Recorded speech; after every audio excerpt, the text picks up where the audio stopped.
Hello everyone, welcome back.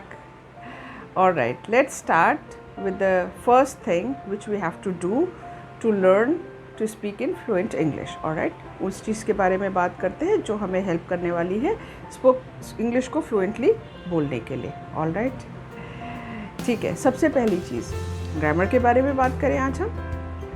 Alright, let's talk about grammar.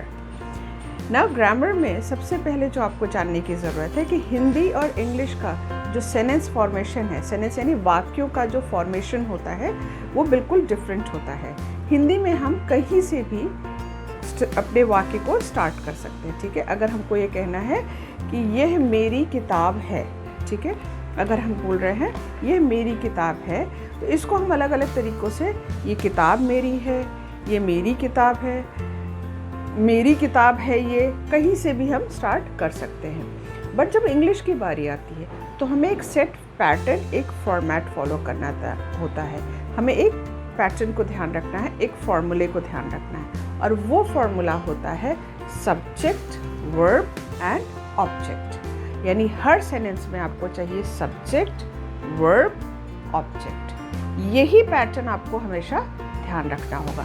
यानी कोई भी इंग्लिश का सेंटेंस होगा उसमें सबसे पहली चीज़ आपको ढूंढनी होगी सब्जेक्ट क्या है, उसके बाद आपको चाहिए वर्ब क्या है, फिर आप रखेंगे ऑब्जेक्ट क्या है. ठीक है, अब आ जाइए नेक्स्ट स्टेप कि सब्जेक्ट, वर्ब, ऑब्जेक्ट में हम किसी हिंदी से इंग्लिश को करने के लिए हमें सब्जेक्ट कहाँ से मिलेगा. तो सब्जेक्ट के लिए आपको सबसे पहले ये देखना पड़ेगा कि इस सेंटेंस में क्या किसी के बारे में बात हो रही है. कोई नाउन, कोई कॉमन नाउन, कोई प्रॉपर नाउन, कोई प्रोनाउन, या किसी तरीके का ऐसा वर्ड जो बात कर रहा है किसी चीज़ के बारे में, व्यक्ति के बारे में, वस्तु के बारे में. यानी हम समझ सकते हैं noun can be common, proper, abstract, anything.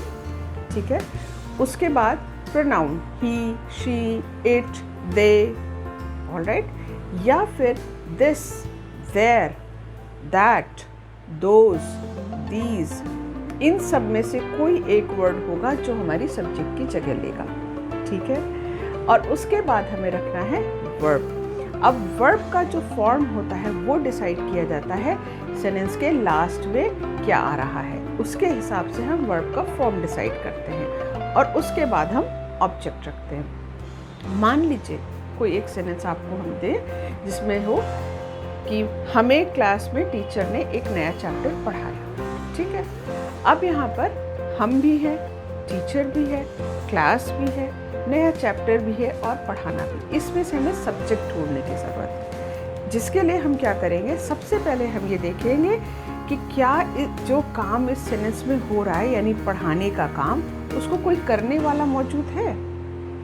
अगर हमें डूअर मिल जाता है तो हम सब्जेक्ट की जगह पे डूअर को ही रखते हैं. यानी यहाँ इस सेंटेंस में काम हो रहा है पढ़ाना, तो पढ़ा कौन रहा है, टीचर. तो हम रखेंगे teacher taught us a new chapter in the class. Alright, यानी subject teacher, verb taught, object us and a new chapter in the class. इसी फॉर्मेट को आपको ध्यान में रखना है.